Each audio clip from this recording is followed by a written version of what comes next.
علی سے پیار کرتے ہیں، علی سے پیار کرتے ہیں، تیرا احسان ہے مولا۔ ہمارے پاس بخشش کا یہی سامان ہے مولا۔ کرے حیدر کو ہم چھوڑے ذرا جنت کے لالچ میں، یہ سودا ہم نہیں کرتے، ہمیں نقصان ہے مولا۔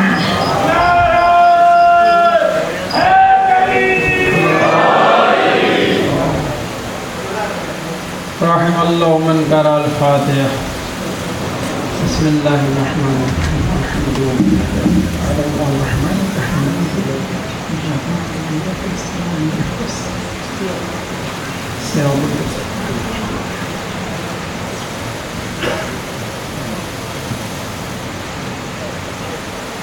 لا حول ولا قوة إلا بالله العلي العظيم۔ أفوض أمري إلى الله إن الله بصير بالعباد۔ أعوذ بالله من الشيطان الرجيم،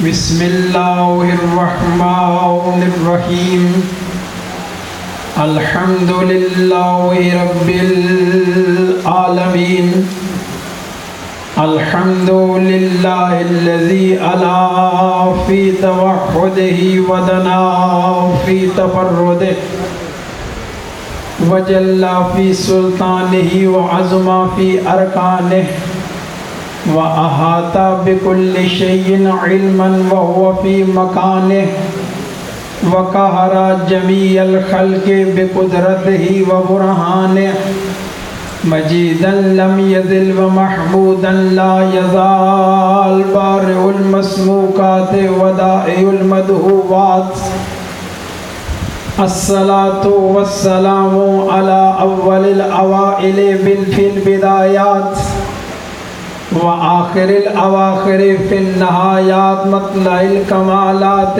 ومجمع السعادات، نجم الشرف والعظمة، شمس فلك الرسالة والحكمة، خاتم المرسلين وسلطان المسلمين وإمام المؤمنين، سيدنا ومولانا أبي القاسم محمد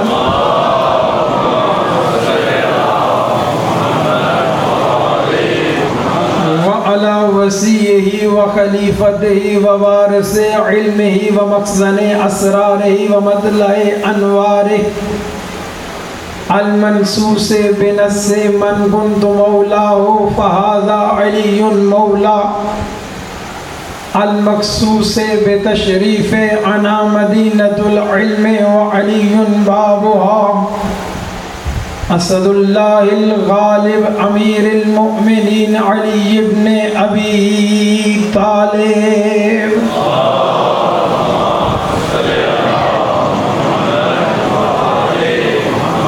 وعلى السیدة الجلیلة الصدیقة الطاہرة المطہرة، قطب فلک العصمت ومرکز سماء الإفا، القمر القمراء الدرة البيضاء اللمعة اللمعة، الحورة الإنسية فاطمة الزهراء سيدة نساء العالمين،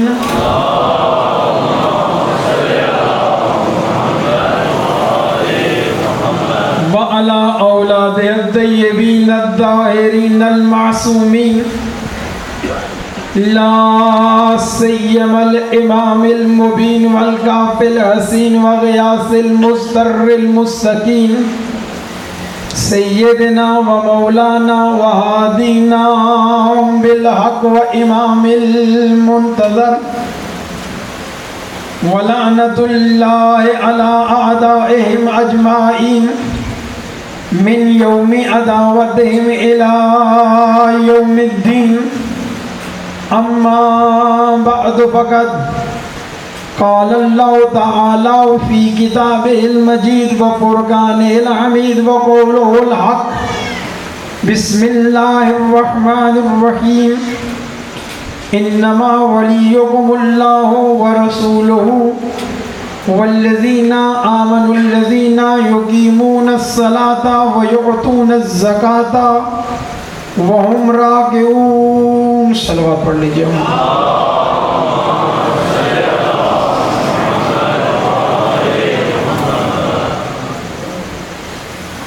اس سے پہلے کہ میں باقاعدہ بیان کا آغاز کروں،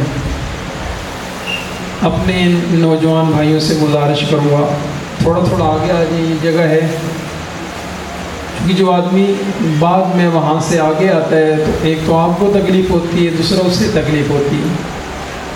محمد والے محمد سلام.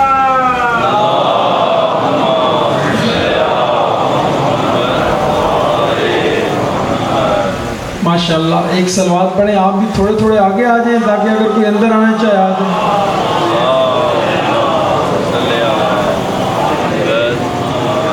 قرآن مجید سورہ مائدہ آیت نمبر 55 میں ارشاد الہی ہے کہ انما ولیکم اللہ، تمہارا ولی اللہ ہے، اس کا رسول ہے، اور وہ مومنین ہیں جو نماز قائم کرتے ہیں اور حالت رکوع میں زکوٰۃ دیتے ہیں. اسی آیہ مجیدہ کے ضمن میں ولایت کلیہ محمد و آل محمد کے سلسلے میں ہماری گفتگو جاری ہے. کل میں نے آپ کی خدمت میں عرض کیا تھا کہ نبی کے 4 منصب ہیں: نبوت، رسالت، امامت، ولایت. اسی جگہ سے بات کو آگے لے کے جانا چاہتا ہوں. قرآن مجید میں پاک نبی صلی اللہ علیہ وآلہ وسلم کے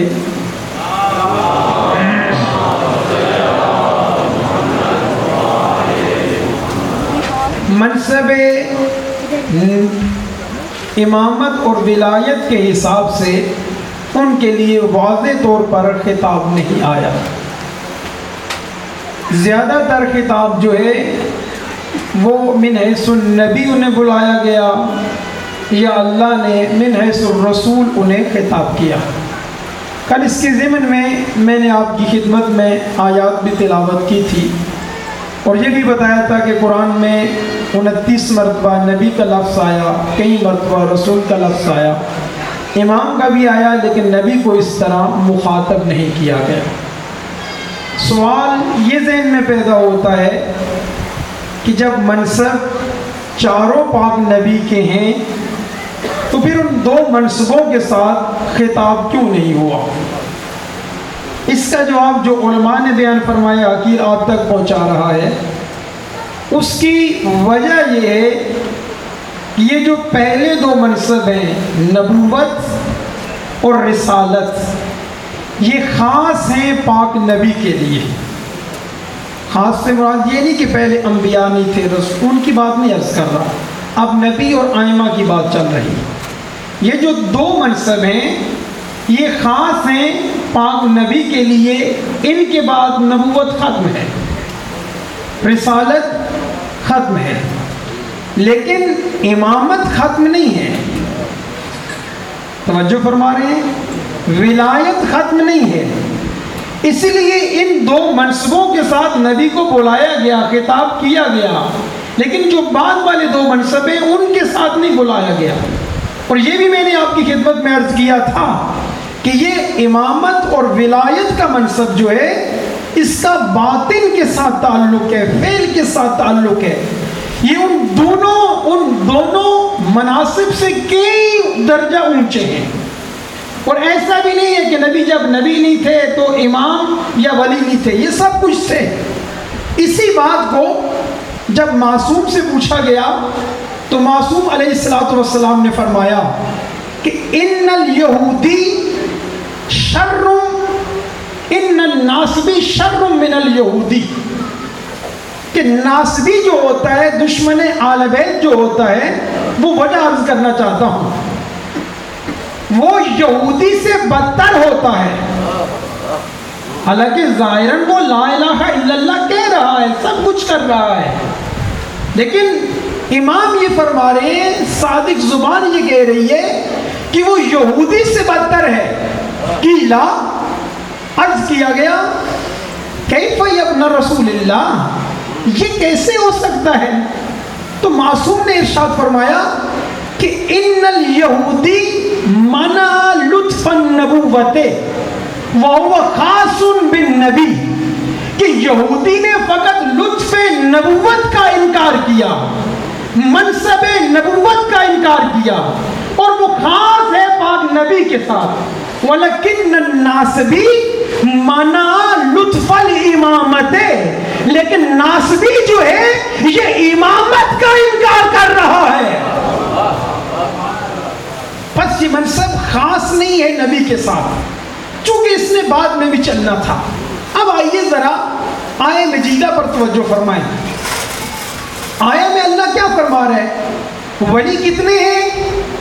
3. ماشاءاللہ 6-7 دن ہو گئے، ویسے بھی آپ کو آیہ مجیدہ یاد ہے، اب تو اور اچھی طرح یاد ہو جانی چاہیے. ولی کتنے ہیں؟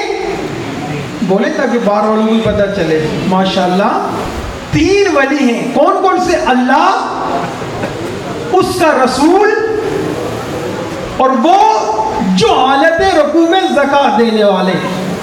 اگر توفیق ہوئی تو بعد میں ثابت کروں گا کہ سب سنی شیعہ نے لکھا کہ یہاں پر جمع کسی ہے، اس کی وجوہات بیان ہوئی ہے، لیکن میں اور علمی گفتگو میں نہیں جانا چاہتا، کیونکہ چاہتا ہوں کہ بات اسی سلسلے میں آگے بڑھے. سب سنی شیعہ نے لکھا کہ ظاہر میں، حقیقت میں زکوٰۃ دینے والے فقط علی ابن ابی طالب ہیں. ان کے علاوہ حالت رکوع میں کسی نے زکوٰۃ نہیں دی. ہاں دی ہے، میں اس کو کل عرض کروں گا، آگے نہیں بڑھنا چاہتا، اسی بات کو لے کے جانا چاہتا ہوں. بس ایک اللہ ولی، ایک رسول ولی، تیسرا وہ جس نے حالت رکوع میں زکوٰۃ دی ہے. آئیے ذرا آیت پہ اور غور فرمائیں. آیت میں کہ انما ولیکم اللہ، تمہارا ولی اللہ ہے، ورسولہ، اور اس کا رسول ہے، والذین، اور وہ ہے. اب اس میں آیت پہ اگر ذرا سی دقت آپ کریں، ترجمہ میں بالکل آپ کے لیے واضح کر رہا ہوں، گھر جا کر ترجمہ بھی آپ دیکھ سکتے ہیں. اب آیہ مجیدہ میں یہ جو 3 ولی ہیں ان کے درمیان فقط لفظ واو کا فاصلہ ہے. جیسے آیہ اطاعت میں ہے نا کہ یا ایھا الذین آمنوا اطیعوا اللہ ورسولہ واولی الامر، فقط واو کا لفظ ہے. یہاں پر بھی فقط واو کا لفظ ہے. انما ولیکم اللہ، تمہارا ولی اللہ ہے، ورسولہ، اور رسول ہے، اور وہ ہے کہ جس نے حالت رکوع میں زکوٰۃ دی. اب اس آیت پر اگر کوئی انسان منصف مزاج ہو، انصاف سے کام لے، بالکل فیصلہ کر لے گا آرام سے، عقل سے، کہ اس سے پتہ چل رہا ہے کہ ولایت تینوں ایک قسم کی ہے. جو سمجھ گئے مجھے بتائیے گا. پتہ چل رہا ہے کہ جیسے پہلی ولایت ہے بالکل ویسے ہی دوسری ولایت ہے، بالکل تیسری ولایت ہے. وہ اس لیے دیکھیں نا، اگر پہلی ولایت کا دائرہ بہت پھیلا ہوا ہوتا، دوسری کا کچھ کم ہوتا، جزوی ہوتا، جو کل والی بات ذہن میں اگر ہے تو پھر اللہ کیا فرماتا؟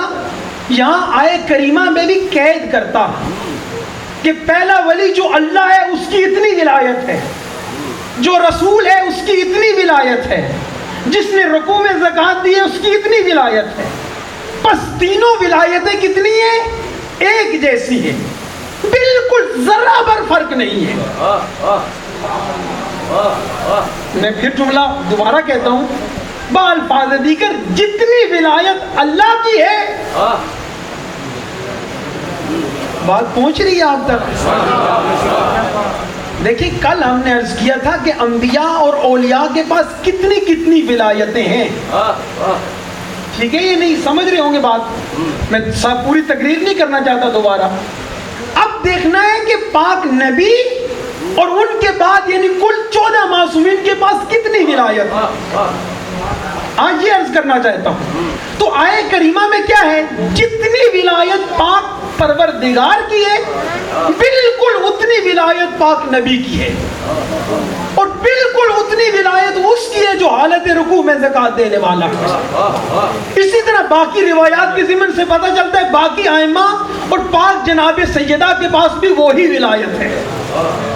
شاید ٹائم نہ مل سکے کہ میں جناب سیدہ کی ولایتوں کی اس ولایت کو ان ایام میں عرض کر سکوں، لیکن اتنا سماعت فرما لیجئے کہ جتنی ولایت پاک پروردگار کی ہے اتنی 14 معصومین کی خلاصہ یہ نکلا.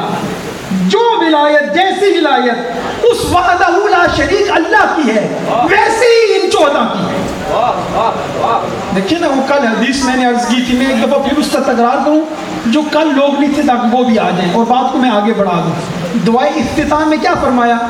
اسألک بما نطق فیہم من مشیتک وجعلتہم معادن کلماتک وارکان توحیدک وآیاتک ومقاماتک التی لا تعطیل لها فی کل مکان یعرفک بہا من عرفک. یہ جملہ ہے وہاں پر کہ میرے اللہ جس نے بھی تجھے پہچانا ہے. ادعا کرنے والے کہ ہم موحد ہیں، ہم اللہ کی پرستش کرتے ہیں، عبادت کرتے ہیں، دعویٰ کرنے والے بہت مل جائیں گے، لیکن حقیقت میں دیکھیے معصوم کیا فرما رہے ہیں؟ پاک امام زمان فرما رہے ہیں یعرفکا بہا من عرفکا، کہ پاک اللہ جس نے بھی تجھے پہچانا ان 14 کے ذریعے پہچانا. یعنی مطلب کیا؟ یعنی اگر ان 14 کا سہارا نہیں لیا، ان کا توسل نہیں کیا، ان کے ذریعے خدا تک پہنچنے کی کوشش نہیں کی اور نہیں پہنچا، وہ نہیں پہنچ سکا. اس نے اللہ کو نہیں پہچانا، فقط اس کے ذہن میں خیالات ہے، وہاں میں اور کچھ بھی نہیں ہے. جس نے تجھے پہچانا ان سے پہچانا. پھر آگے کیا فرمایا؟ اب میں بالکل آیت کے ساتھ جوڑنا چاہتا ہوں اس دعائے افتتاح کو. آگے کیا فرمایا؟ لا فرق بینکا و بینہا، میرے اللہ ان 14 میں، ان کی ذات مقدسہ میں اور تجھ پاک پروردگار میں کوئی فرق نہیں. آگے کیا فرمایا؟ الا انہم عبادک و خلقک. ہاں اتنا فرق ضرور ہے. اب دیکھیے گا آیت کیسے بات جوڑ رہی ہے آیت سے. اتنا فرق ضرور ہے کہ یہ تیرے بندے ہیں، تو ان کا معبود ہے. یہ تیری مخلوق ہے، تو ان کا خالق ہے. توجہ فرما رہے ہیں؟ اب آیت میں بالکل یہی بات ہے. ولایتیں تینوں ایک جیسی ہیں، بالکل ایک جیسی. فرق اتنا ہے کہ اس پاک پروردگار کی ولایت جو ہے وہ ذاتی ہے، وہ کسی کا محتاج نہیں، اس کو ولایت کسی نے دی نہیں. اب بڑا جملہ دینا چاہوں گا اگر آپ بیدار ہوں گے، انشاءاللہ کہ بیدار ہیں. فرق اتنا ضرور ہے کہ اس کی ولایت ذاتی ہے، وہ کسی کا محتاج نہیں، وہ وحدہ لا شریک ہے، وہ سب کا خالق ہے. اس نے محمد و آل محمد کو بھی خلق فرمایا، وہ اس کی مخلوق ہیں. دعائے افتتاح میں بھی ہے اور ساری روایات میں بھی ہے. فرق اتنا ہے کہ وہ وحدہ لا شریک اپنی ولایت میں کسی کا محتاج نہیں. اس کی ولایت اصالتاً ہے، اس کی ولایت بالذات ہے، اس کی ولایت اپنی ہے. لیکن ان 14 کے پاس جو ولایت ہے ولایت بالکل وہی. ولایت مطلب کیا؟ وہ کل والی باتیں ذہن میں، قدرت، اختیار، صاحب اختیار، تدبیر کرنا، دنیا کو چلانا، جہان کو چلانا، یہ ساری باتیں اس میں ہیں.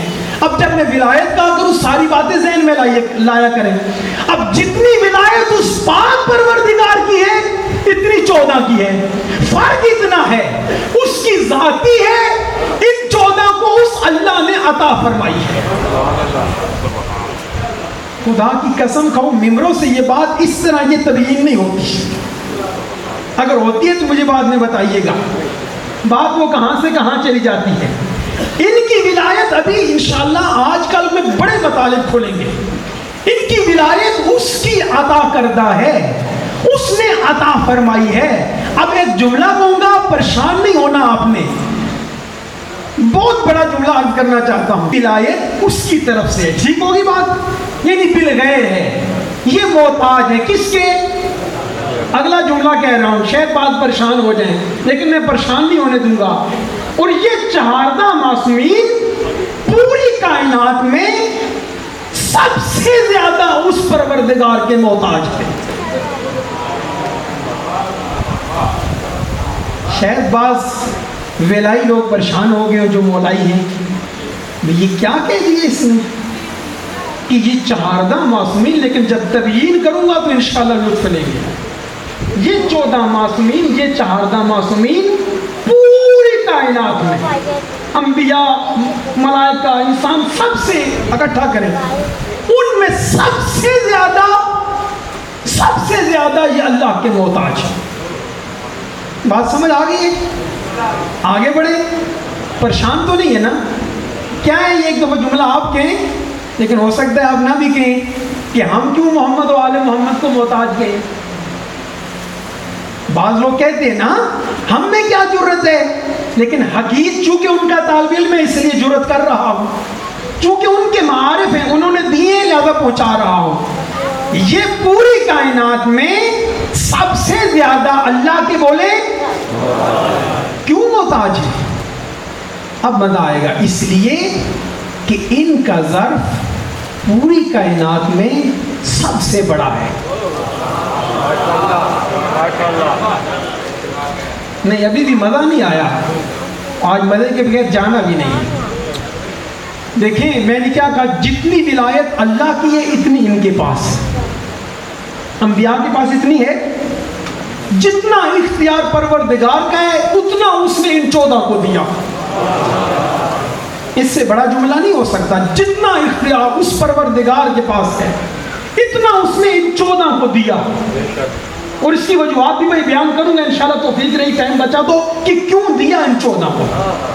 اب یہ محتاج سب سے زیادہ ہے، کیوں محتاج ہے؟ اس لیے کہ ان کا ظرف بڑا ہے۔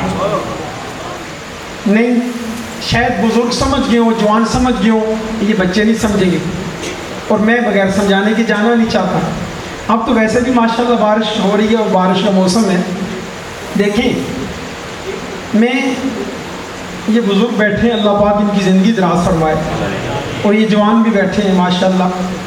میں ان سے عرض کرتا ہوں کہ آپ بلکہ یہ مثال کو یوں سیٹ کرتے ہیں کہ یہ دریا پہ جاتے ہیں، ان کے پاس ایک ظرف ہے بہت بڑا۔ اب اس بہت بڑے کو جتنا مرضی آپ لے جائیں، میرے پاس اس سے بڑا لفظ نہیں ہے، ذہن میں تصور کر لیں کہ بہت بڑا ظرف ہے۔ یہ 7 بھائی بھی ہیں، مرتضیٰ بھائی، ان کے پاس ایک گلاس ہے۔ اب یہ بھی دریا پہ جاتے ہیں، یہ بھی دریا پہ جاتے ہیں۔ بات سمجھ آئیے کہ مجھے بتائیے گا تاکہ میں جلدی آگے چلا جاؤں۔ اب پانی یہ بھی دریا سے لے کے آ رہے ہیں، یہ بھی لے کے آ رہے ہیں۔ اب ذرا ٹھنڈے دل سے نوجوان جو پڑھے لکھے سب بیٹھے ہیں مجھے بتائیے گا، مرتضیٰ بھائی جن کے پاس ایک گلاس ہے، یہ زیادہ دریا کے محتاج ہیں یا یہ زیادہ محتاج ہیں؟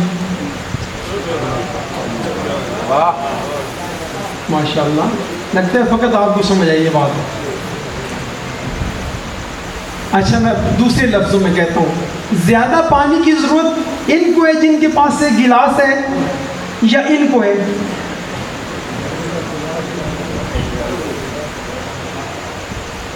جب آپ کو نہیں سمجھ آ رہی تو پچھلوں کو خاک سمجھ آئے گا۔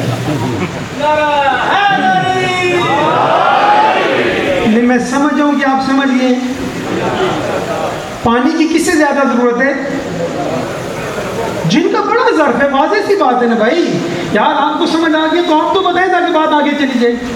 جن کا ظرف بڑا ہے، دیکھیں ان کے پاس گلاس ہو، ان کے پاس جگ ہو، تو جگ والوں کو زیادہ ضرورت ہے یا نہیں؟ سبیل پہ چلے جائیں، شربت زیادہ کسے ملے گا؟ جگ والے۔ اب تو بڑی جلدی بات سمجھ آ گئی،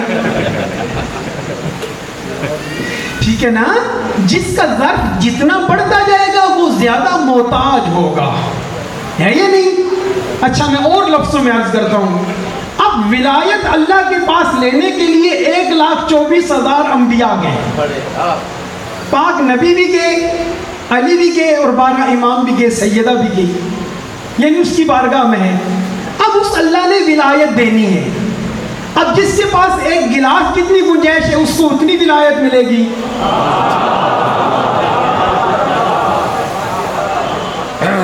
جس کے پاس جگ کی گنجائش ہے اسے جگ جتنی ولایت ملے گی, ہے یا نہیں؟ اور جتنی بڑھتی جائے گی اس کی احتجاج ضرورت اتنی ولایت ملے گی. اب بتائیں یہ جملہ اچھا ہے یا برا ہے کہ محمد و آل محمد کائنات میں اس اللہ کے سب سے زیادہ محتاج ہیں؟ کیوں؟ اس لیے کہ ان 14 کے پاس ظرف اتنا بڑا ہے. اب جملہ دینا چاہوں گا, اگر لطف آئے تو بتائیے گا, ولایت علویہ کا اظہار کیجئے گا. اب جب یہ پانی لے کر وہاں سے آتے ہیں, مرتضیٰ بھی بھائی بھی گئے, یہ بھی گئے, اب جب لے کر آئے, اب جب مرتضیٰ بھائی سے پانی مانگا, ایک نے مانگا, دو نے مانگا, ختم ہوا یا نہیں؟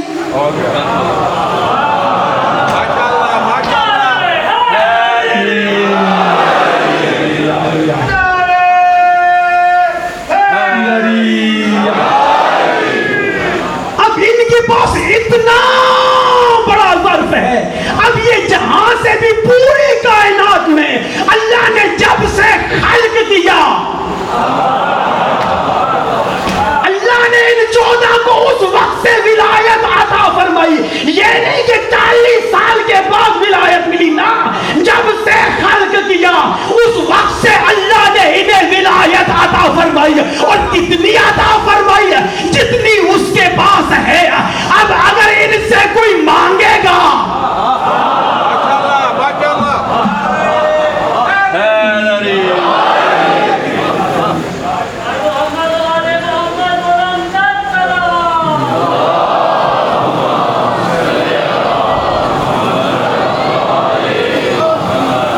اچھا رک کر میں پھر دوبارہ اس طرف آتا ہوں.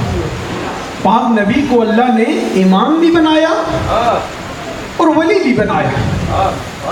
انشاءاللہ کل چونکہ شب جمعہ ہے, کوشش ہوگی عقید پر کہ مولا کے بارے میں کچھ گفتگو ہو, آخری حجت کے بارے میں گفتگو ہو, اور پرسوں خصوصاً اس گفتگو کا ایک عظیم نتیجہ دینا چاہوں گا. زندگی رہی انشاءاللہ. پاک نبی کو اللہ نے امام بھی بنایا, ولی بھی بنایا. آیا اس پر کوئی دلیل ہے؟ کوئی مسلمان سنی شیعہ بھائی تشریف فرما ہے, وہ کہہ سکتے ہیں اتنا تو پتہ ہے کہ نبی ہیں, رسول ہیں, لیکن امام کی دلیل ہے؟ اس پر علماء متکلمین نے قرآن سے اور غیر قرآن سے ادلہ دی ہیں. پاک نبی کیا ہے؟ امام ہے. پھر ولایت پہ آتے ہیں. اس کے لیے کیا فرمایا؟ امامت کی جب تعریف کرتے ہیں علماء متکلمین, علماء کلام, کہتے ہیں الامامت ریاست عامۃ فی امور الدین والدنیا لشخص من الاشخاص نیابتا عن النبی صلی اللہ علیہ وآلہ وسلم. دیکھنا ہے کہ نبی امام ہے, تو اس پر دلیل کیا ہے؟ فرمایا امام وہ ہوتا ہے کہ جسے اللہ ریاست عامہ عطا فرمائے, جسے ولایت کلیہ عطا فرمائے. کس کی نیابت میں؟ کسی شخص کو جس کو اللہ عطا فرمائے. لشخص من الاشخاص نیابتا عن النبی, نبی کی نیابت میں. یہ امامت خاصہ کی تعریف ہے, یہ 12 اماموں کی تعریف ہے کہ امام وہ ہوتا ہے جس کو نبی کی نیابت میں اللہ کلی اختیار دے, ریاست کلیہ عطا فرمائے. اب جب امام جو نبی کا نائب ہے اس کے پاس امامت ہے تو نبی کے پاس امامت نہیں ہوگی. واضح سی بات ہے نا. ایک ہوتا ہے نائب, ایک ہوتا ہے منوب عنہ. نائب یعنی جس کا جو نائب ہوتا ہے دوسرے کا, منوب عنہ یعنی جس کا یہ نائب ہوتا ہے. ایک ہوتا ہے منصب نیابت. اب امامت منصب ہے. پاک علی اور ان کے باقی 11 بیٹے یہ امام ہیں, نبی کے نائب ہیں. جب یہ امام ہے تو نبی بدرجہ اولا امام. پھر قرآن مجید کی آیت مجیدہ ہے یوم ندعو کل اناس بامامہم, ہر شخص کو اس کے امام کے ساتھ بلایا جائے گا. کیا مطلب ہے؟ پس جو پاک نبی کے زمانے میں ہوں گے نبی ان کے امام ہوں گے. علی تو نبی کے بعد امام بنی ہے نا. جب نبی, اگرچہ وہ حدیث ہے الامام امام ولو کان صبیا, امام ہوتا ہے اگرچہ بچہ ہی کیوں نہ ہو, لیکن ظاہری منصب امامت پاک نبی کے بعد مولا امیر کو ملا. اب جب پاک نبی کے زمانے میں امام کون ہوا؟ خود پاک نبی صلی اللہ علیہ وآلہ وسلم. بس ان کے زمانے میں جو لوگ دنیا سے جائیں گے جب معاشر میں اٹھائیں گے تو پاک نبی کے ساتھ اٹھائیں گے. تیسری دلیل اسی آیہ مجیدہ کے ضمن میں مولا محمد باقر علیہ السلام فرماتے ہیں,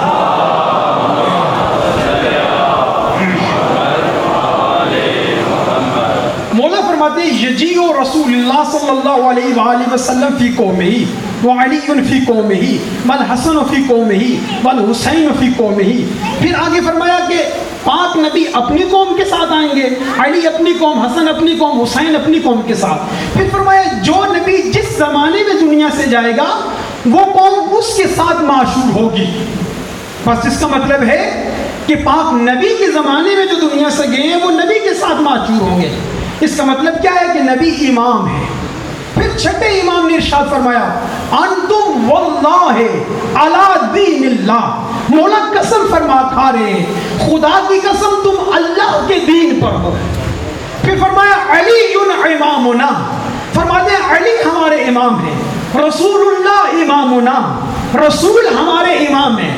پھر فرمایا کہ قیامت کے دن یجیء کل قوم یلعن امامہ ویلعنونہ, فرمایا قیامت کے دن جب بعض لوگ آئیں گے, بعض ایسے ہوں گے کہ ان کے امام اپنے اصحاب پر لعنت کر رہے ہوں گے اور ان کے چاہنے والے اپنے اماموں پر لعنت کر رہے ہوں گے. کیوں؟ اس لیے کہ وہ امام عادل نہیں ہوں گے, عادل نہیں ہوں گے, اللہ کی طرف سے امام نہیں بنائے گئے ہوں گے. اس کا مطلب کیا ہے؟ میں کہتا ہوں میرے سنی شیعہ بھائیوں, یہاں پر رک کر ایک بات عرض کرنا چاہتا ہوں کہ قیامت کے دن جب پاک معصوم یہ فرما رہے ہیں کہ بعض امام آئیں گے وہ اپنے چاہنے والوں پر لعنت کریں گے, ان کے مقتدی ان پر لعنت کریں گے, تو دنیا جائے عمل ہے, کم از کم یہاں پر اتنا تو دیکھ لینا چاہیے, چیک کر لینا چاہیے کہ جس کی ہم اقتدا کر رہے ہیں, پیروی کر رہے ہیں, وہ امام اس قابل ہے کہ اس کی پیروی کی جائے. توجہ فرما رہے ہیں یا نہیں؟ دیکھیں بڑی واضح سی بات ہے, الیکشن ہوتا ہے تو اس میں کیا ہوتا ہے, بڑا بڑا اشتہاروں پر لکھا جاتا ہے بے داغ ماضی. اگرچہ ہو یا نہ ہو یہ الگ بات ہے, لکھا تو جاتا ہے نا, اور لوگ بھی ہر ایک آپ میں سے کوشش کرتے ہیں کہ ایسے کو مانیں, ایسے کو ووٹ دیں کہ جو کم از کم ہم سے بہتر ہے یا نہیں ایسا؟ تو میں کہتا ہوں میرے سنی شیعہ بھائیوں, یہ دنیا کی بات نہیں ہے, یہ 5 سالہ بات نہیں ہے, 3 سالہ بات نہیں ہے, یہ دنیا جائے فنا ہے اور وہ جائے بقا ہے, وہاں پر ہمیشہ ہمیشہ کے لیے رہنا ہے. اگر یہاں امام عادل بناؤ گے وہ وہاں جا کر تم پر لعنت نہیں کرے گا. کم از کم ایسا تو امام بنانا چاہیے نا جو بروز معاشر تم پر لعنت نہ کرے یا تم اس پر لعنت نہ کرو. اچھا میں نہیں کہتا بہت متقی ہو, بہت نیک ہو, اتنا کہوں گا کم از کم ایسا بناؤ جو تم سے بہتر ہو. نہیں غور فرما رہے یار, اتنا تو کم از کم ہونا چاہیے نا. تم نمازی ہو, تم روزہ دار ہو, تم شراب نہیں پیتے ہو, میں اپنے بھائیوں کو یہ عرض کر رہا ہوں. کیوں؟ اس لیے کہ ہم سنی شیعہ بھائی وہ بھائی ہیں کہ یہاں دنیا میں بھی اکٹھے رہتے ہیں اور ہمارا جگرا چونکہ بہت بڑا ہے, ضعف بڑا ہے, ہم چاہتے ہیں کہ جنت میں بھی اکٹھے جائیں. توجہ فرما رہے ہیں یا نہیں؟ حق تو یہی بنتا ہے نا, بھائی کے بھائی کا حق یہ بنتا ہے. ہم چاہتے ہیں کہ دنیا میں بھی اکٹھے, جہاں مٹھو خان کے حیاتے میں اکٹھے رہتے ہیں تو وہاں پر بھی اکٹھے جائیں. تو اس کے لیے مشورہ تو دینا چاہیے نا. دیکھیں میں رک کر ایک اور بات کروں. دیکھیں آپ کو پتا ہو مثلا مومن بھائی فلاں کینسر کا مریض ہے, اس بیچارے کو نہ پتا ہو. اب 2 باتیں ہیں, ایک تو یہ کہ آپ اسے بتائیں بھئی آپ کینسر کے مریض ہیں, جا کے علاج کریں. دوسری بات یہ کہ آپ اسے کہیں نہیں آپ کو کچھ بھی نہیں ہوا, آپ بالکل ٹھیک ہیں. اس میں کون سی بات بہتر ہے؟ پہلے والی بات بہتر ہے, تاکہ وہ علاج کرائے, 4 دن ہمارے ساتھ زندہ رہ سکے. اس لیے میں اپنے سنی شیعہ بھائیوں کو کہتا ہوں امام بنانا ہے. من ماتا ولم یعرف امام زمانہ ماتا میتتن جاہلیہ. اب اس روایت کو بخاری شریف میں لکھا گیا, مسلم شریف میں لکھا گیا, سنی شیعہ تمام کتابوں میں لکھا گیا کہ جو مرا اور اس نے اگر اپنے امام کو نہ پہچانا وقت کے امام کو تو جاہلیت کی موت مرا. اس لیے تو میں کہہ رہا ہوں کہ اب جب روز معاشر جانا ہے تو ہر بندے نے اپنے امام کے ساتھ اٹھنا ہے. جب امام کے ساتھ اٹھنا ہے تو کم از کم ایسا امام بناؤ جو آپ سے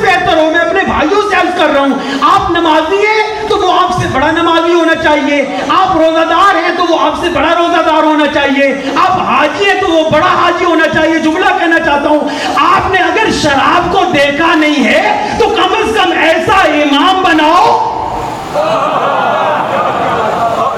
جس نے کبھی شراب نہ پی ہو, جس نے کبھی بتوں کی نہ پوجا کی ہو. اگر آپ نے ایسا بنا لیا کہ معاشر میں وہ آپ کو جوتے مارے, آپ اس کو جوتے مارے.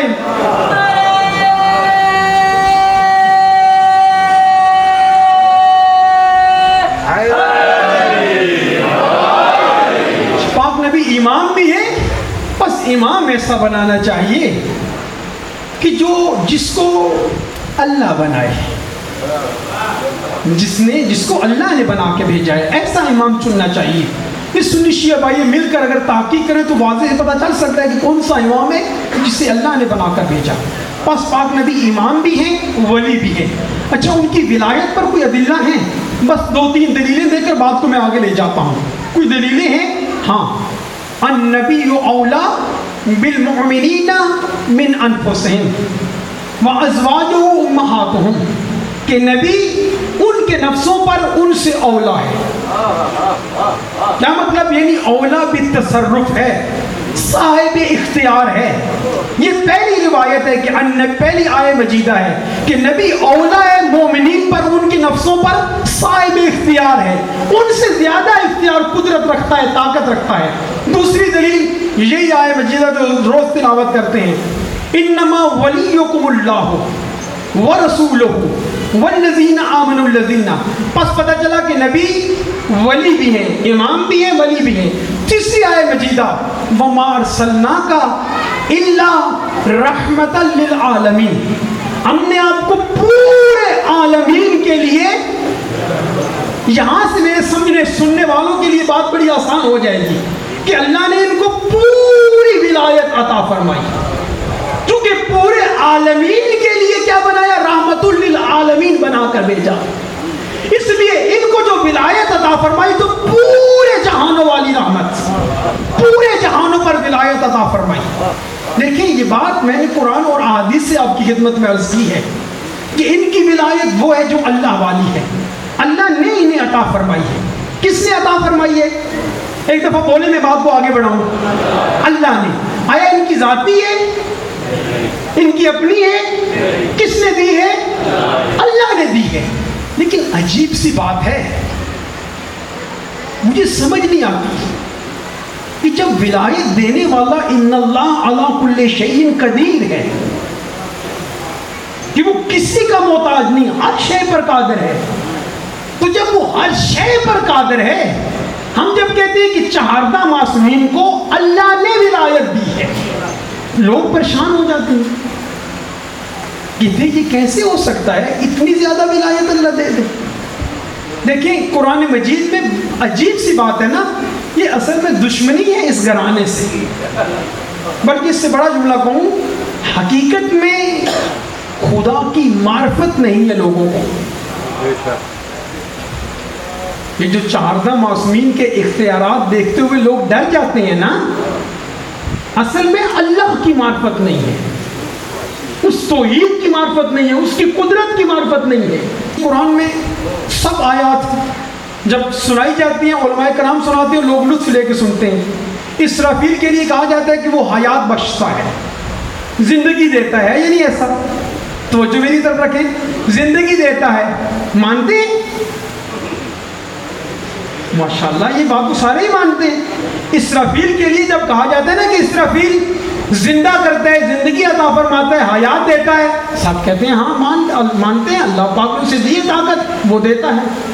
اسرافیل کے لیے کہا جاتا ہے کہ وہ پھونک مارے گا, سب ختم ہو جائیں گے, مانتے ہیں اس کی طاقت ہے. میکائیل کے لیے مانتے ہیں کہ وہ رزق تقسیم کرتا ہے, پوری کائنات میں ہے حالانکہ ایک فرشتہ, پوری کائنات میں دیتا ہے, سارے لوگ مانتے ہیں. ٹھیک ہے یا نہیں ایسا؟ اور اسرائیل کے لیے مانتے ہیں یا نہیں؟ تھوڑا اونچا بولے تاکہ وہ سن کے چلا جائے. اسرائیل کے لیے سب مانتے ہیں, یا امام کی اجازت کے بغیر نہیں آئے گا. سب مانتے ہیں کہ اللہ نے اسے قدرت دی ہے, پتہ نہیں کبھی دنیا کے اس کونے سے روح قبض کر رہا ہے, کبھی ادھر سے کر رہا ہے, کبھی ادھر سے کر رہا ہے. کبھی کسی نے اعتراض کیا؟ کوئی کوئی اعتراض کرے تو آگے سے کہتے ہیں نہیں والمدبرات امرا، یہ اللہ نے ان کو مدبر بنایا ہے اپنے امور پر، یہ نظام کو چلا رہے ہیں، یدبر الامر، نظام کو چلانے والے ہیں۔ کبھی کسی نے کہا کہ اس روایت میں ضعف پایا جاتا ہے، اس کا راوی ضعیف ہے، کچھ کہا گیا؟ نہیں کہتے۔ اچھا آئے میں آپ کے لیے ایک اور آیہ مجیدہ پڑھ دیتا ہوں۔ جناب عیسیٰ علی نبینا وعلیہ الصلوۃ والسلام، کل میں عرض کروں گا کہ ان کے پاس کتنی ولایت ہے۔ وہ کیا کہتے ہیں؟ قرآن مجید کی آیت ہے، اللہ ان کی زبانی نقل فرما رہا ہے، انی اخلق لکم من الطین کہیئۃ الطیر، میں تمہارے لیے خلق کروں گا۔ کون کہہ رہا ہے؟ جناب عیسیٰ علی نبینا علیہ السلام، میں خلق کروں گا، میں انی اخلق لکم من الطین، مٹی سے، کہیئۃ الطیر، پرندے کی شکل، فانفخ فیہ روح، اور اس میں پھر روح پھونکوں گا، فیکون طیرا باذن اللہ، میں خلق کروں گا اللہ کے اذن سے، میں روح پھونکوں گا پھر وہ پرندہ ہو جائے گا اللہ کے حکم سے۔ میں نے بھی یہی نہیں کہا کہ اللہ نے ان 14 کو ولایت عطا فرمائی ہے، یہی کہا نا میں نے، ان کی ذاتی نہیں ہے نا، کن کی ہے؟ اللہ کی، جو انہوں نے اللہ نے ان کو عطا فرمائی ہے۔ عیسیٰ بھی یہی کہہ رہے ہیں، اور پھر کہتے ہیں وہ ابرئ الاکمہ وابرصا، میں کیا کروں گا؟ بیماروں کو شفا عطا فرماؤں گا۔ پھر فرمایا وہ احیی الموتیٰ، میں مردوں کو زندہ کروں گا۔ توجہ فرما رہے ہیں اللہ کے حکم سے، اور پھر فرماتے ہیں کہ میں تمہیں بتاؤں گا کہ تم کیا کھا کر آئے ہو، وہ بھی اللہ کے حکم سے، اور میں بتاؤں گا۔ البتہ آیت میں آگے یہ نہیں ہے باذن اللہ، لیکن ہے سب کچھ اللہ کے حکم سے، اس کے علاوہ کچھ بھی نہیں۔ کیونکہ میں نے کیا عرض کیا کہ یہ 14 معصومین اللہ کے سب سے زیادہ محتاج ہیں۔ کل یا پرسوں انشاءاللہ عرض کروں گا کہ ان کا خدا سے کیسے رابطہ ہے۔ اب عیسیٰ علی نبینا وعلیہ الصلوۃ والسلام جب وہ یہ کہتے ہیں کہ میں مردوں کو زندہ کرتا ہوں، میں حیات بخشتا ہوں، میں خلق کرتا ہوں، میں شفا دیتا ہوں، میں تمہیں غیب کی خبریں دیتا ہوں، ان کے بارے میں سارے مان لیتے ہیں۔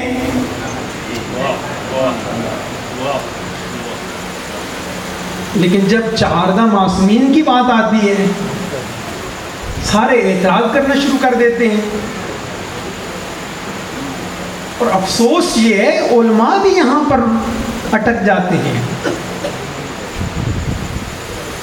باتیں میری ساری ذہن میں رکھیے گا، یہ نہیں کہ آدھی لے لیں آدھی نہ لیں۔ کل جا کر یہی نہیں کہہ دینا کہ حضرت آدمی نے کہا تھا کہ یہ خالق ہیں، یہ رازق ہیں، یہ مالک ہیں۔ یہ خلق کر سکتے ہیں، جب عیسیٰ کر سکتے ہیں تو یہ بدرجہ اولا کر سکتے ہیں بِإِذْنِ اللہ۔ اللہ نے قدرت عطا فرمائی ہے۔ او اللہ کے بندو، عیسیٰ علیہ السلام کے پاس تو تھوڑی سی قدرت ہے، ان کے پاس تو قدرت کل ہے۔ اللہ اکبر۔ جملہ آگے میں آگے بڑھنا چاہ رہا تھا۔ عیسیٰ علی نبینا وعلیہ الصلوۃ والسلام کو کسی نے اللہ نہیں کہا، ابن اللہ کہا، اللہ کا بیٹا، اللہ نہیں کہا۔ لیکن علی وہ ہے کہ جسے اللہ کہا گیا، لیکن علی نے کیا کیا؟ اسی وقت سجدہ کیا کہ میں اس کی مخلوق ہوں، میں اس کا بندہ ہوں۔ انشاءاللہ عرض کروں گا کہ وہ کیسے بندے ہیں اللہ کے۔ ایسے بندے ہیں کہ پوری کائنات میں اس کے علاوہ کسی کے محتاج نہیں۔ اس اللہ نے انہیں قدرت عطا فرمائی ہے، یہ چاہیں جو چاہیں کر سکتے ہیں، لیکن یہ وہی چاہتے ہیں جو وہ چاہتا ہے۔ دشمنی کی گئی محمد و آل محمد سے، نہیں سمجھا گیا اس گھرانے کو۔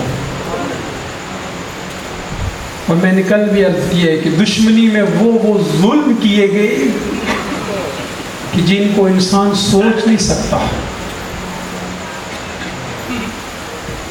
خدا آپ کو سلامت رکھے۔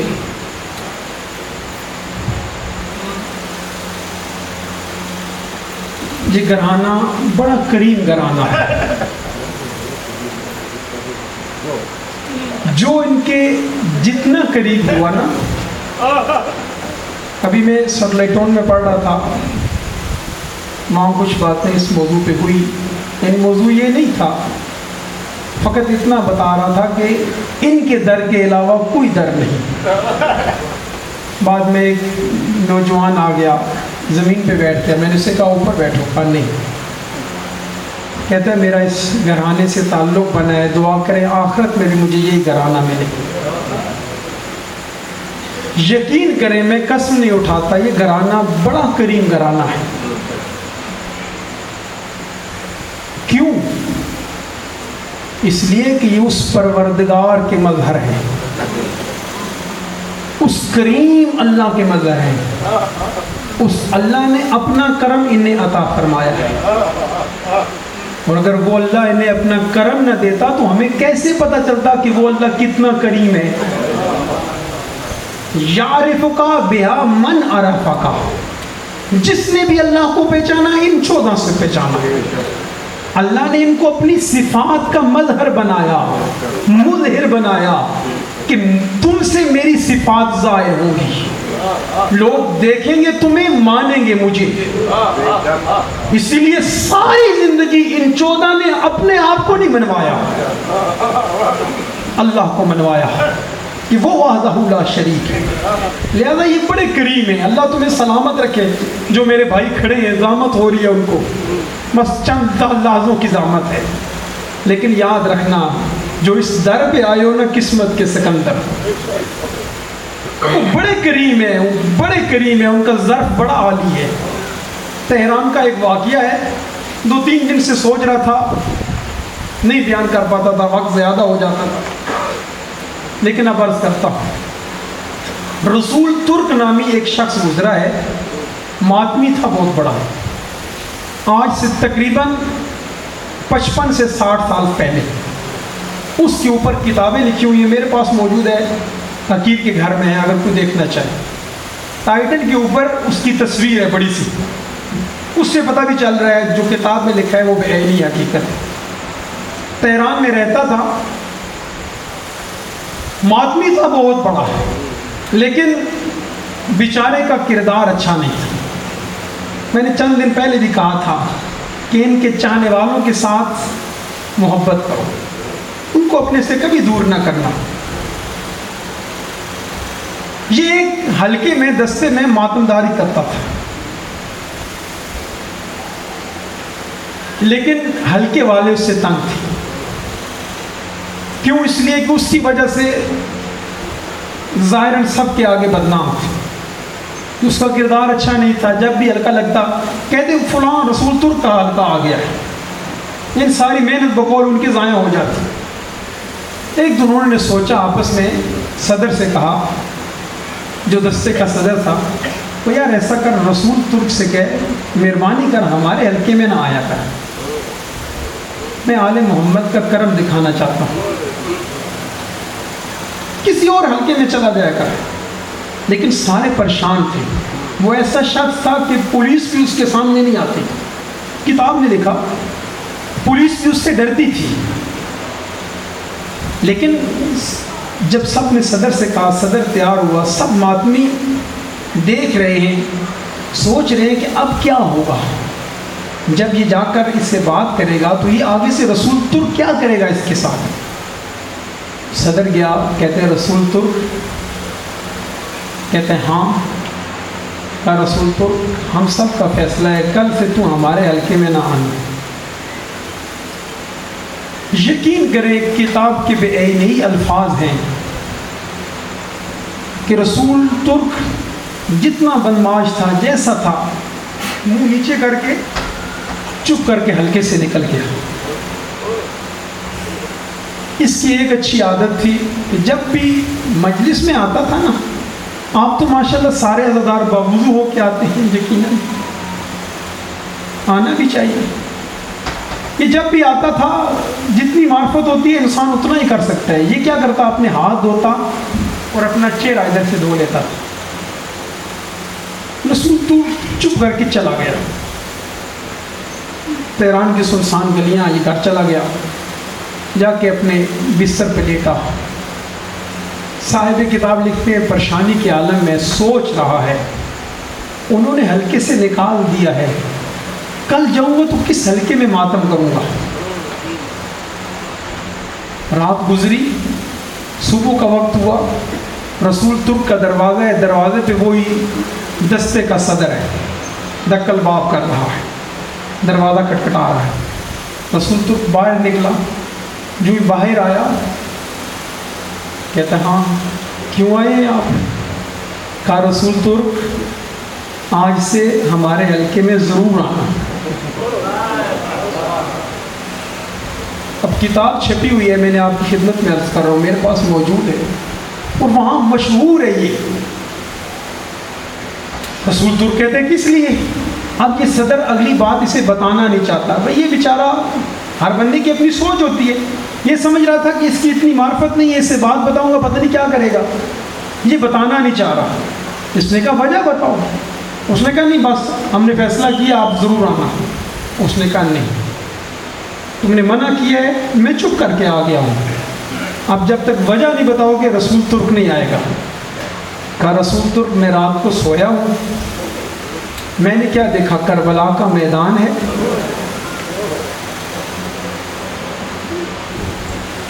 ایک طرف حسین مولا کے خیمے لگے ہوئے ہیں، ایک طرف یزیدی فوج کے خیمے لگے ہوئے ہیں. وہ صدر کہہ رہے کہ میں نے کوشش کی کہ میں مولا حسین کے خیموں کی طرف بڑھوں. میں آگے بڑھا، جب نزدیک گیا خیموں کے، میں نے کیا دیکھا کہ ایک کتا ہے جو مجھے خیموں کی طرف بڑھنے نہیں دیتا. کرم سنیے گا ان کا. اور رسول ترک جب میں نے غور سے دیکھا نا، کتے کا جو چہرہ ہے وہ تیرا چہرہ لگا ہوا ہے، باقی دھڑ اس کا وہ ہے. نہیں پتا آپ کس طرح سن رہے ہیں، یقین کریں رسول ترک کا سننا تھا. رسول ترک رو رو رو رو کے داڑے مار رہا، کہتے ہیں حسین نے مجھے اپنا کتا بنا لیا. کہ مجھ جیسے گناہگار کو، ذلیل کو اپنے خیموں کی نگہداری کے لیے کتا تسلیم کر دیا ہے. یقین کریں اس کے بعد صاحب کتاب کہتے ہیں کہ رسول ترک کی زندگی مکمل تبدیل ہوگی. اللہ ولی الذین یخرجہم من الظلمات الی النور، اللہ نور کی طرف لے جاتا ہے نا. پوری زندگی اس کی تبدیل ہوگی. کہتے ہیں کہ تہران کی کوئی ایسی مسجد نہیں تھی جس میں رسول ترک نے نماز نہ پڑھی ہو. اور اس سے بڑا جملہ کہتے ہیں کہ جس حلقے میں جب بھی رسول ترک کا حلقہ لگتا تھا نا، پوری دنیا رو رو رو رو رو کے روتی تھی، اور اس رسول ترک والے حلقے پر مجالس ختم ہو جاتی تھی، اس کے بین پر، اس کے نوع پر مجالس ختم ہو جاتی تھی. یہ گھرانہ بڑا قریب ہے، بس اتنی کوشش کرو اس سے دوری نہ اختیار کرو، اور ان کی سیرت پہ چلو، ان کے عمل پہ چلو. ذرا سا چلو گے نا وہ تمہیں اپنے سینے سے لگائیں گے. ان کے سینے کے ساتھ لگ گئے تو بس سب کچھ مل گیا. مدینہ ہے، آج 6 محرم ہے نا. بھٹی صاحب نے مجھ سے ایک فرمائش کی ہے، 7ویں کی رات ہے، 6 محرم ہے. بھٹی صاحب نے کہا عموماً 6 محرم کو یہاں پر یہ مصائب پڑھے جاتے ہیں. میں نے کہا میں بھی پڑھ دوں گا. مدینہ ہے، مسجد نبوی ہے. ایک نصرانی دروازے پہ آیا، مسجد میں داخل ہونا چاہتا ہے. مسلمان ہے، اہل محلہ ہے، جانتے ہیں، کہتے ہیں تو نصرانی ہے، تو اندر نہیں آ سکتا.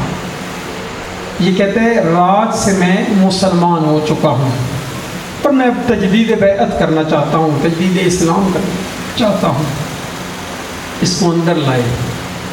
مولا حسین علیہ السلام کا زمانہ ہے. مولا کو بلایا گیا کہ نصرانی آپ سے ملنا چاہتا ہے. مولا آئے، فرمایا یا ابن رسول اللہ، فرزند رسول، میں نے رات خواب میں دیکھا ہے ہمارے نبی عیسیٰ ہیں اور ساتھ آپ کی جد نانا بیٹھے ہوئے ہیں، اور میرے نبی عیسیٰ مجھے کہتے ہیں یا نصرانی اسلم علی ید محمد المصطفیٰ، اے نصرانی پاک نبی کے ہاتھ پر اسلام لے آ، مسلمان ہو جا۔ یبن رسول اللہ رات سے میں مسلمان ہو چکا ہوں، آپ کے جد کے ہاتھ پر میں نے کلمہ پڑھا ہے، آپ کی خدمت پر آیا ہوں تجدید بیعت کرنے کے لیے۔ مولا نے فرمایا نصرانی مبارک ہو تجھے، نصرانی تو نے میرے جد کو دیکھا؟ کہا ہاں فرزند رسول، میں نے خواب میں ان کی زیارت کی ہے۔ کہا اگر میں تجھے ان کی شبیہ دکھاؤں پہچان لے گا؟ اجرکم اللہ، جو رو پڑے ہو، جن کا دل دکھ پڑا ہے، اللہ کرے تمہارا دل کبھی بھی نہ دکھے۔ امام صادق فرماتے ہیں اللہ رحم کرے ان آنکھوں پر جو آنسو بہاتی ہیں، سوائے اس غم کی کوئی غم نہ دیکھو۔ اور روایت میں جو آنکھ یہاں پر روئے گی نا وہ معاشر میں کبھی نہیں روئے گی۔ کہا میں تجھے اپنا بیٹا دکھاؤں تو پہچان لے گا میرے نانا کی تصویر کو؟ کہا فرزند رسول کیوں نہیں۔ اب صحابہ رحمت والے لکھتے ہیں، کتاب کے الفاظ ہیں، مولا نے علی اکبر کو بلایا، جوانو چہرے پر نقاب ہے، حسین کا بیٹا تشریف لائے ہیں، جو ہی آئے نہ کہا اکبر بیٹا مجھ سے ذرا نقاب تو ہٹا۔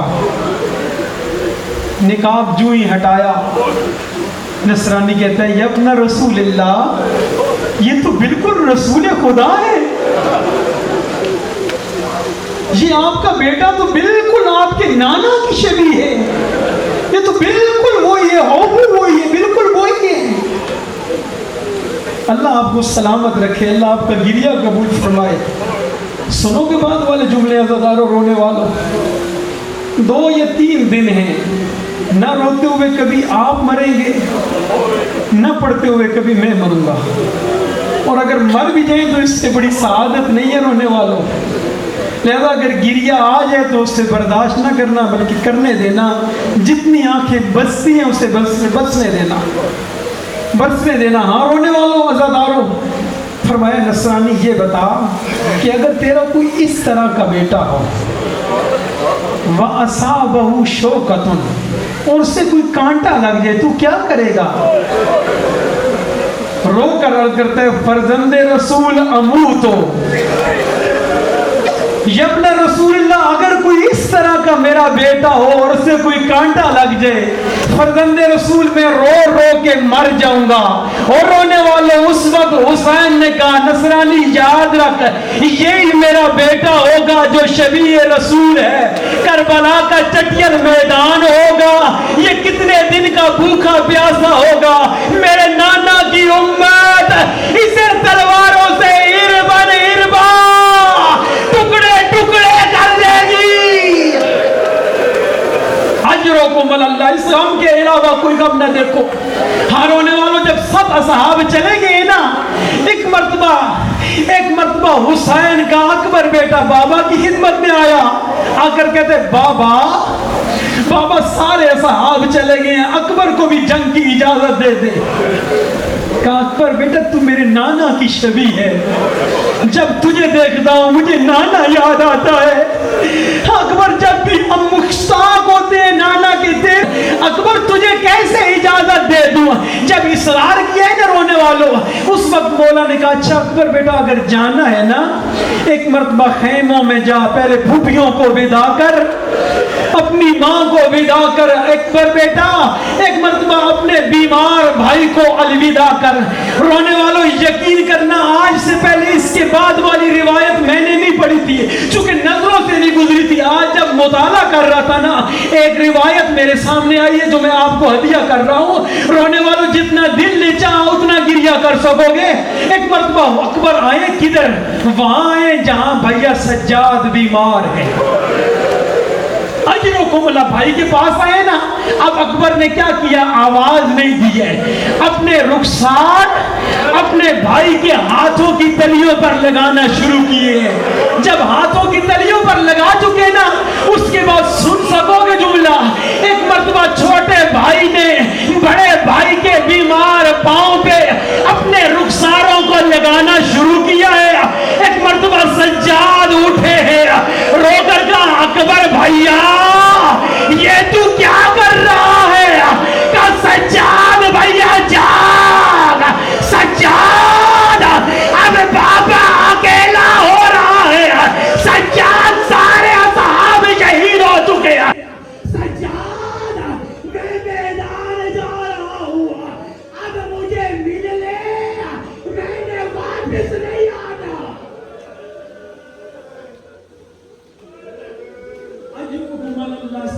غم کی کوئی غم نہ دیکھو، اور رونے والوں منظر بڑھاتے آؤ، اور جو جو دعائیں ہیں وہ مانگتے بھی آؤ۔ اگر کوئی بیمار ہے اللہ اسے صحت دے، اگر کوئی پریشان ہے اللہ پریشانی حل کرے۔ ہاں زدارو تم ادھر بیٹھ کے رو رہے ہو نا، اکبر کا جانا سن کے رو رہے ہو نا، اب مجھے ایمان سے بتاؤ ذرا خیموں میں کیا حالت ہوگی جہاں ساری طرف بیویاں تھی، درمیان میں رسول کی شبی تھی، ادھر سے ایک بیوی دیکھ رہی ہے۔ اس اکبر رو کر کہتے پھوپھی اماں میں مرنے جانا چاہتا ہوں، اور مجھے ایمان سے بتاؤ اگر زینب اجازت دے تو کس طرح اجازت دے؟ اجرکم علی اللہ، بس نہیں رکتا زیادہ، اتنا سن لو۔ راوی کہتے ہیں کہ چند دفعہ آل بیت کے خیموں میں رونے کی آوازیں بلند ہوئی۔ ایک دفعہ اس وقت ہوئی جب اکبر خیمے سے جانا چاہتا تھا۔ اجرکم علی اللہ، راوی نے لکھا تاریخ کہتی ہے جب اکبر باہر جانا چاہتے ہیں نا، اولاد والو اللہ تمہارے جوان بچوں کی زندگی اعتراض کرے گا، جن کی ہاں اولاد نہیں ہے اللہ تمہیں اولاد دے گا۔ خدا کی قسم راوی کہتے ہیں یہ واحد دفعہ ہے کہ حسین کے خیموں کا پردہ کبھی گرتا تھا کبھی اٹھتا تھا، کبھی گرتا تھا کبھی اٹھتا تھا۔ سنو نا کیوں گرتا تھا اٹھتا تھا؟ اکبر باہر جاتے تھے، کوئی بیوی آبا کا دامن پکڑتی تھی، رو کر کہتی تھی اکبر نہ جا، ہمیں نانا کی یاد آتی ہے، تیری زیارت کرتی ہے۔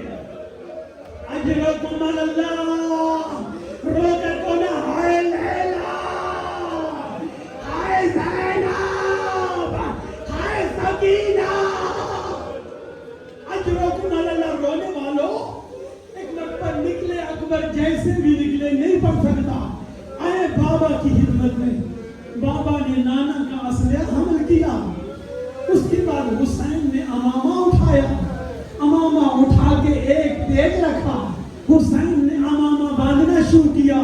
انما یرید اللہ لیذھب عنکم الرجس اہل البیت قل لا اسألکم علیہ اجرا الا المودۃ فی القربى۔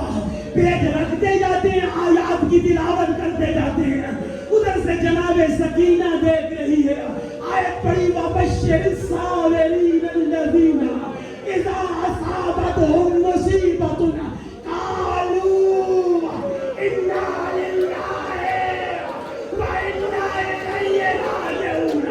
یہ منظر ننھی سکینہ نے دیکھا، دوڑ کے خیموں میں گئی، اب پھوپھی اماں برباد ہو گیا، پھوپھی اماں اجڑ گیا، سکینہ کیا ہوا؟ اب پھوپھی اماں بھیا اکبر بننے۔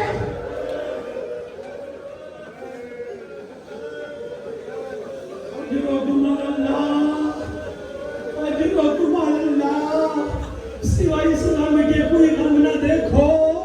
ہر رونے والوں ختم کر دیتا ہوں 2-3 روایت، فقط 2 سے 4 منٹ سن لو، اللہ آپ کا پرسہ قبول فرمائے۔ یہ آنکھیں جو یہاں رو رہی ہیں کبھی نہ روئیں، ہاں اولاد والوں خصوصاً جن کے جوان بیٹے ہیں نا، اللہ کرے ان کو نصیب ہو۔ ہاں رونے والوں اب جب چلنے لگے نا ایک دفعہ اکبر، حسین نے گھوڑے میں بٹھایا، اکبر چلے، راوی کہتے ہیں حسین پیچھے پیچھے چل رہے ہیں، رو رہا کہتے ہیں اکبر بیٹا مہلن مہلا، اکبر بیٹا آہستہ چل۔ اکبر پلٹ کر آئے، بابا کیا دل نہیں چاہتا؟ کہا اکبر بیٹا کاش تیری طرح تیرا کوئی جوان بیٹا ہوتا۔ اجرکم علی اللہ، اجرکم علی اللہ۔ اکبر بیٹا پھر میں دیکھتا کہ کس طرح تو میدان میں جاتا ہے۔ اجرکم علی اللہ، مختصر کروں، اکبر کے 120 ناریوں کو فنار کیا، واپس پلٹے، کہا بابا بابا ایک گھونٹ پانی کا مل جائے میں ان کو بتاؤں یہ کس سے جنگ کر رہے ہیں۔ تک نظرداروں دعا مانگو، اگر جوان اولاد کوئی سوال کرے اللہ کا نہ آئے کہ اس کو ہاں کر سکے. جب کہنا ایک گھونٹ پانی بابا دے دو, کہا اکبر بیٹا پانی نہیں ہے, اچھا ایسا کر اپنی زبان میرے منہ میں ڈال. اجرکم اللہ, یہی حق ہے غریبوں کو رونے کا, یہی حق ہے شریفوں کو رونے کا. اجرکم اللہ. ہاں رونے والوں, اب جو زبان ڈال لی ہے, زبان جلدی سے باہر نکال لیا, کہا بابا آپ کی زبان دو, مجھ سے زیادہ کرو. اجرکم اللہ. پھر اکبر کے حملہ کیا, 80 پنڈاریوں کو پنڈار کیا. عزادارو اب جو تیسری ختم کر دو, تیسری مرتبہ گیا. ایک دفعہ ایک ملعون آیا, منقذ بن مرعا, اللہ اس پہ لعنت کرے. یہ کہتے ہیں کہ اگر اس جوان کو نہ ماروں سارے عرب کے گناہ مجھ پر ہو. اب ادھر سے فون بھی پڑ رہی ہے, ادھر سے یہ نیزہ لے کے چلا, اب مجھے معاف کر دے گا. عزادارو ادھر سے پورا باپ خیمے پہ دیکھ رہا ہے, ادھر سے ماں دیکھ رہی ہے. اس ظالم نے ایسا نیزہ مارا.